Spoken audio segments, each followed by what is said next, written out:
Baik, bismillahirrahmanirrahim. Assalamualaikum warahmatullahi wabarakatuh. Selamat malam, salam sejahtera untuk kita semua. Terima kasih kepada Bapak dan teman-teman sekalian yang berkenan mendengarkan hasil diskusi kami mengenai proses pewarisan dan unsur-unsur hukum waris.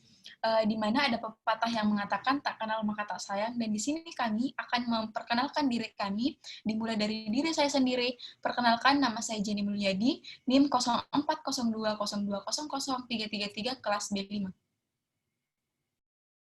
Dan saya atas nama Arfatul Heria dengan NIM 0402020332 kelas B5. Selanjutnya saya, Syahrani Syahnas Anwar dengan NIM 04020200334. Dan saya, Kadar Ramadhani Muiz dengan NIM 040202000324. Dan saya, Nurul Mutia Sabrina dengan NIM 040202000335. Dan saya, Kufia Lukman dengan NIM 040202000327 kelas B5. Dan saya, Tasya Elma Wahyuni, kelas B5 dengan nomor stambul 040202000328. Baik, untuk mempersingkat waktu, saya akan mempersilahkan kepada teman-teman saya untuk menjelaskan tentang proses pewarisan dan unsur-unsur hukum waris, di mana materi pertama mengenai proses pewaris akan dijelaskan oleh Syahrani Syahnas, Tasya Elma Wahyuni, dan Hadar Ramadhani Muiz. Lalu materi kedua mengenai unsur-unsur hukum waris akan dijelaskan oleh Nurul Mutia Sabrina dan Kufia Lukman, dan yang terakhir yaitu kesimpulan diskusi malam ini akan dijelaskan langsung oleh Arifatul Hairiyah. Baik, untuk pemateri pertama saya persilahkan kepada Syahrani Syahnas untuk memulai diskusi kali ini. Baik, saya selaku pemateri pertama.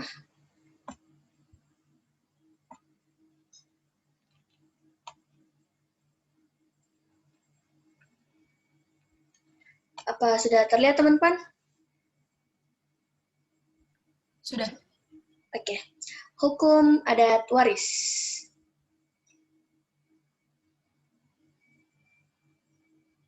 Hukum adat merupakan sistem hukum yang dikenal dalam tatanan lingkungan sosial, sehingga dapat dikatakan jika sistem sosial merupakan titik tolak dalam membahas hukum adat di Indonesia. Kata adat berasal dari bahasa Arab yang berarti kebiasaan. Berdasarkan hal ini, dapat dilihat dari perkembangan hidup manusia yang diberi akal pikiran oleh Tuhan Yang Maha Esa dalam berperilaku. Hukum adat adalah adat yang diterima dan harus dilaksanakan atau dipatuhi oleh masyarakat yang bersangkutan. Secara singkat, proses lahirnya hukum adat dapat digambarkan dengan skema sebagai berikut. Manusia, terus menjadi kebiasaan, terus menjadi adat, dan menjadilah hukum adat. Selanjutnya, pemateri selanjutnya saya berikan ke Tasya Elma. Hukum adat. Ada 3 jenis hukum kewarisan yang masih tetap eksis dan hidup di tengah masyarakat, yaitu yang pertama, hukum kewarisan berdasarkan syariat Islam. Yang kedua, hukum kewarisan adat yang sangat pluralistis keadaannya dan sifatnya tidak tertulis. Hukum kewarisan yang berdasarkan Kitab Undang-Undang Hukum Perdata, KUH Perdata. Selanjutnya, proses pewarisan.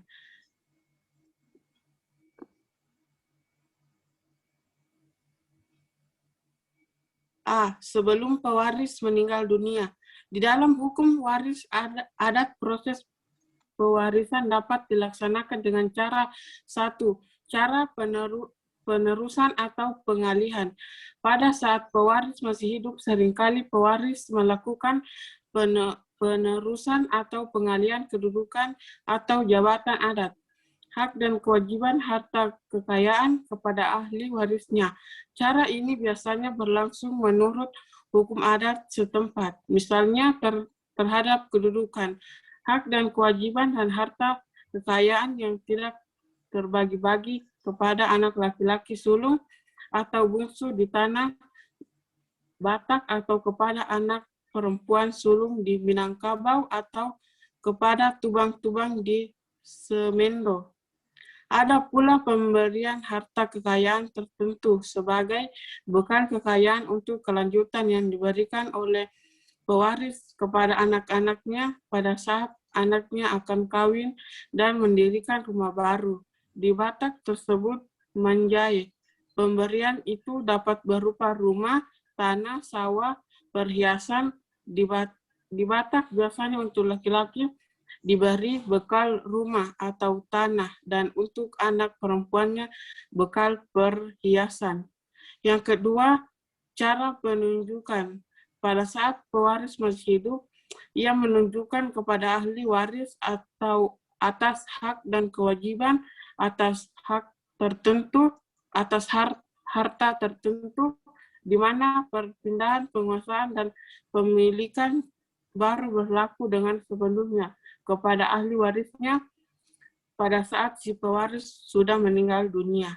Yang ketiga, cara meninggalkan pesan atau wasiat. Biasanya pesan atau wasiat ini diucapkan atau dituliskan pada saat pewaris masih hidup. Akan tetapi dalam keadaan sakit, parah, atau mau pergi jauh, dan ada kemungkinan tidak kembali lagi ke kampung halamannya.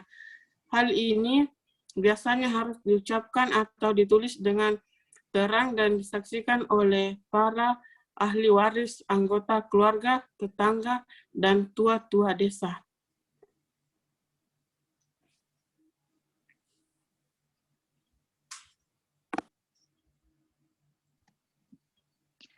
Selanjutnya, proses pewarisan sesudah pewaris meninggal dunia. Sesudah si pewaris meninggal dunia, terkadang timbul permasalahan apakah harta warisan diteruskan kepada ahli warisnya dalam keadaan terbagi-bagi atau tidak terbagi-bagi. Apabila harta waris diteruskan dalam keadaan tidak terbagi-bagi, maka perlu ditentukan harta waris tersebut berada dalam penguasaan. Yang pertama, penguasaan harta waris. A. Penguasaan janda. Pada umumnya di Indonesia apabila ahli waris meninggal dunia meninggalkan istri dan anak-anak, maka harta warisan terutama harta bersama suami dan istri yang didapat sebagai hasil pencarian bersama selama perkawinan mereka dapat dikuasai oleh janda almarhum untuk kepentingan kelanjutan hidup anak-anak ditinggalkan. Selanjutnya bagian B, penguasaan anak. Apabila janda dari almarhum pewaris sudah tua dan anak-anak sudah dewasa dan berumah tangga, maka harta warisan yang diteruskan dalam keadaan tidak terbagi-bagi tersebut dikuasai dan diatur oleh salah satu anak-anaknya yang dianggap cukup cakap dalam mengurus dan mengatur harta warisan tersebut. Untuk bagian C, penguasaan anggota keluarga.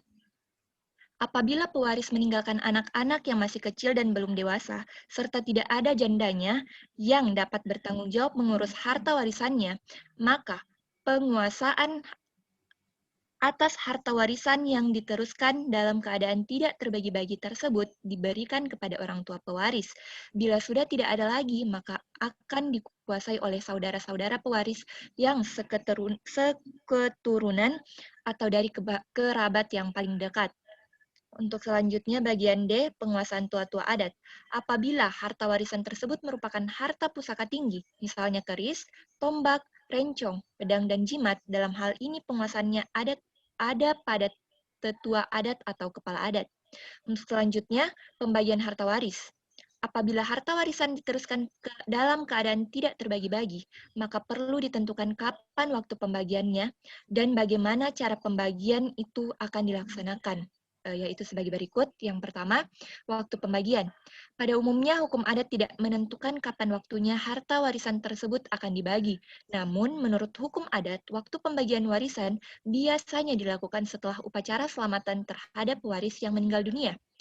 Selanjutnya, juru bagi. Biasanya, anggota keluarga atau kerabat, yaitu orang tua yang masih hidup, janda atau duda pewaris, anak laki-laki atau anak perempuan tertua, anak keluarga tertua yang dipandang jujur, adil dan bijaksana, dan anggota kerabat tetangga, pemuka masyarakat atau pemuka agama diminta ditunjuk atau dipilih oleh para ahli waris. Selanjutnya, cara pembagian harta waris.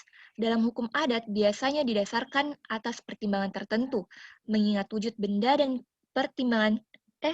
wujud benda dan kebutuhan dari para ahli waris yang bersangkutan.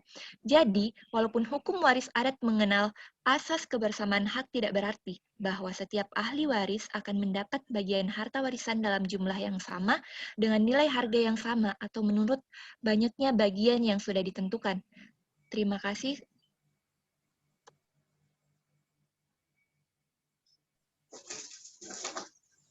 Selanjutnya, materi yang akan saya bawakan adalah unsur-unsur hukum waris. Yang akan saya jelaskan adalah unsur pewaris. Pewaris yaitu orang atau subjek yang memiliki harta warisan atau peninggalan yang baik itu masih hidup ataupun sudah meninggal dunia. Harta peninggalan itu akan diteruskan oleh penguasaan atau pemiliknya dalam keadaan terbagi-bagi ataupun tidak terbagi-bagi. Jenis-jenis pewaris terbagi menjadi 3. Yang pertama, pewaris laki-laki, yang dimana berkedudukan sebagai pewaris adalah pihak dari laki-laki atau bapak.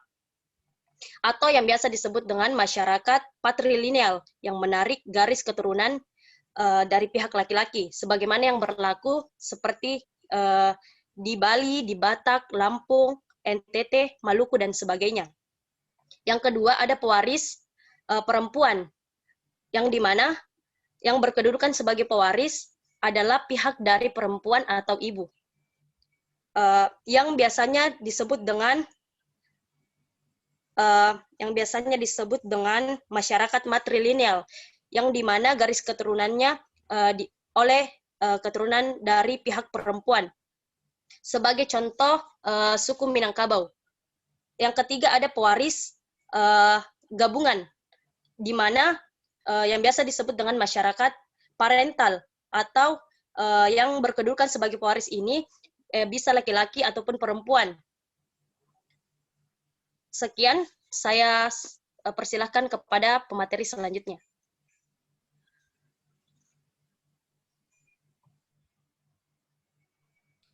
Baiklah, saya akan melanjutkan penjelasan dari Saudari Nurul Mutia, yakni mengenai unsur-unsur hukum waris. Unsur yakni ahli waris.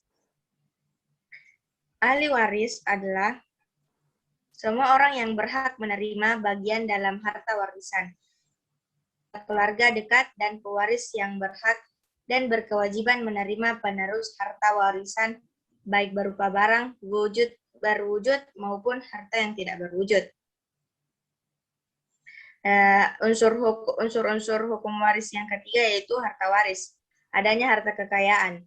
Harta kekayaan yang akan diteruskan oleh si pewaris ini ketika ia masih hidup atau setelah ia meninggal dunia untuk dikuasai atau dimiliki oleh para ahli waris berdasarkan sistem kekerabatan dan pewarisan yang berlaku dalam masyarakat adat yang bersangkutan. Baiklah, saya mungkin akan dilanjutkan oleh pemateri selanjutnya. Terima kasih.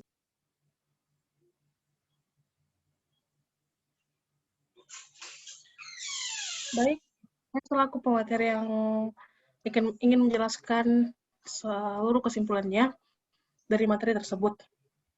Baiklah, kesimpulan yang kita ambil adalah hukum waris adat itu mempunyai gerak dan sifat tersendiri yang khas Indonesia, yang berbeda dari hukum Islam maupun hukum Barat.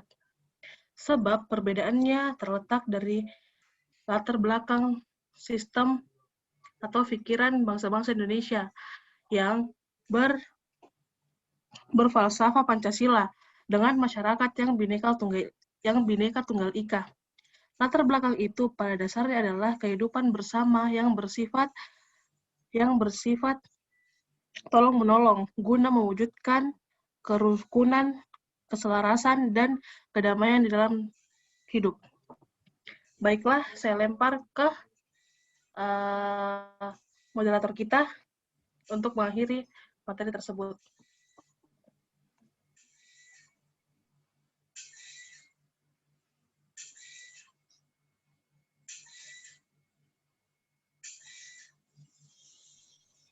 Baik, mungkin hanya itu yang bisa kami sampaikan. Kurang dan lebihnya mohon dimaafkan. Wabillahi taufiq wal hidayah. Wassalamualaikum warahmatullahi wabarakatuh. Waalaikumsalam. Waalaikumsalam warahmatullahi wabarakatuh.